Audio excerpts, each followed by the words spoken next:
it should be used as a tool and not as a crutch or not. You know what I mean? It's used as something to make you take less takes. It's not.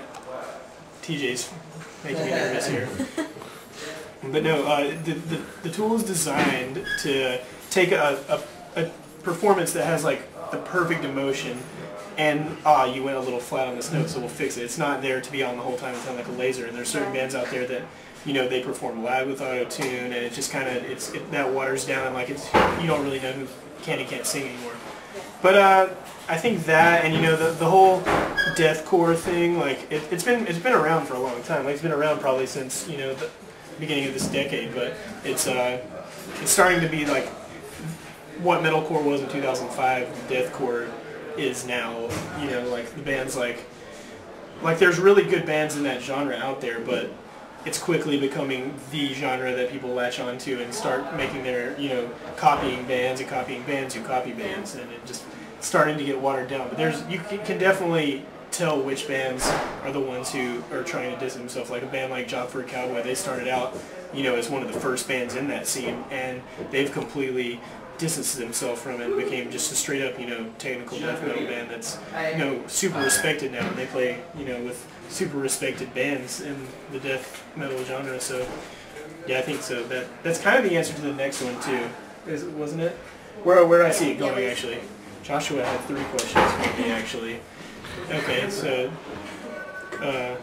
where I see it going, I don't know. I mean, I can't really tell the future, I guess, for metal. But I mean, I think in the next 5 years, I see As I Dying becoming the next Metallica. No, I'm just kidding. But I see. I don't know. You know, I think it'll just be even more like the genres that dominate metal now. I think the bands will just be more thinned out, you know, because something else is going to come along. It's going to be the new hype thing. So the bands that are still, you know, flying the flag of this generation of like new American metal are going to be thinned out even more. So hopefully we'll survive that. So.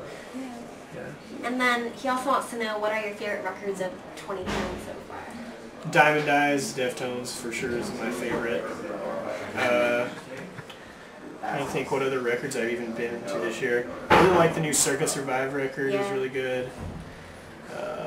Man, I can't remember even like what month we're in. August. Okay, I'm trying to think of what records I've even bought this year. I liked Andrew WK released a record of a lot of his old stuff that I thought was awesome because I'm a huge Andrew WK fan. That was really good. I know, I'll leave it at that for now. Diamond Eyes is definitely #1 though. It's my favorite. What's your favorite artist that your fans are most surprised that you listen to? Most surprised that I listen to. I'm trying to think about this. Yeah, I'm trying to think of what band I listen to on a regular basis that's a guilty pleasure. Probably Taking Back Sunday's newest record from last year, New Again. Like, to me, it's one of the best just straight-ahead rock records in the past 10 years. Like, the production on it, the guitar work, and just the, like, emotion they did. Like, I think it was captured really well. Like, it's like you hear a lot of bands in that genre that go over the super auto-tuned, like, fake-sounding route, and they made a record that sounds organic and, you know, for rock, and it's not something like the bass player of that band is like one of my bass playing like idols, Matt Rubano. Just freaking, he is one of the best bass players in rock right now.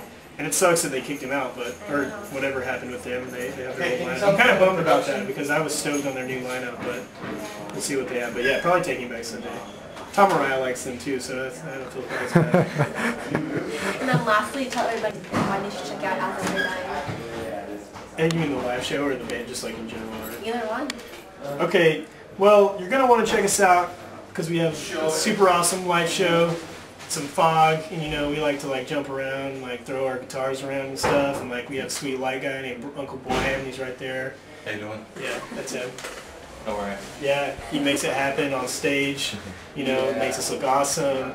You know, I don't know, like we have a 4-foot drum riser now, it's kind of cool. Probably want to watch or listen to our record because it has some cool songs. It's like makes you want to get angry or whatever, I don't know. So that's probably, I mean, if you want to get stoked, then listen to our record.